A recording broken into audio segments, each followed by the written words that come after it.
So kanina nga lamang po ay naganap na ang inaabangang laban sa boxing ng kontrobersyal na congressman ng Cavite na si Kiko Barzaga, kung saan hinarap niya ang isang BBM supporter sa ibabaw ng lona.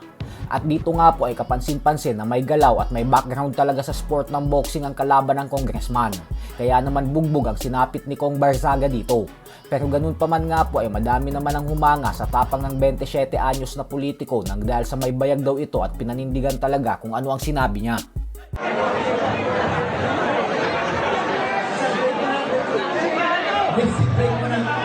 Go Kuya PJ! Honoring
knockout yan. Ito mo.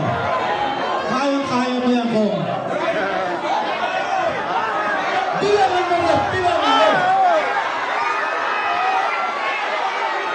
Bilangan mo yan. Bilangan mo.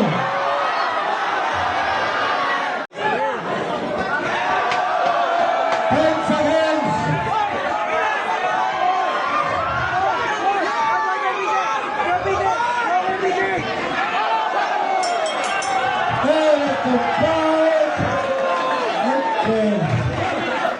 Sa kabilang banda naman mga idol ay tila madaming fans nga po ang nadidismaya ngayon ang dahil sa katuwagan na ipinapakita ng current WBO and The Ring Magazine Junior Welterweight Champion Shakur Stevenson, kung saan tila mas matapang pa dito si Congressman Kiko Barzaga.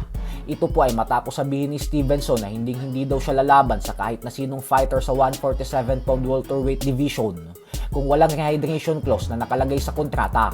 Paliwanag ni Stevenson na lugi naman daw kasi siya kung bibigat ng husto ang kalaban niya pagkatapos ng weigh-in, lalo pat hindi naman daw talaga siya tunay na welterweight.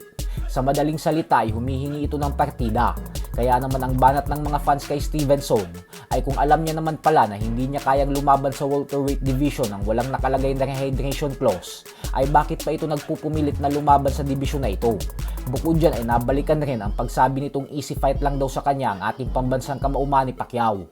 Buwelta ng mga fans na ito umano yung parehong tao na nagsasabi na paglalaroan niya lang daw ang nag-iisang 8 division champion ng boxing, pero takot lumaban sa division ni Pacquiao nang walang rehydration clause. Kaya naman kayo na lang po ngumusga dyan.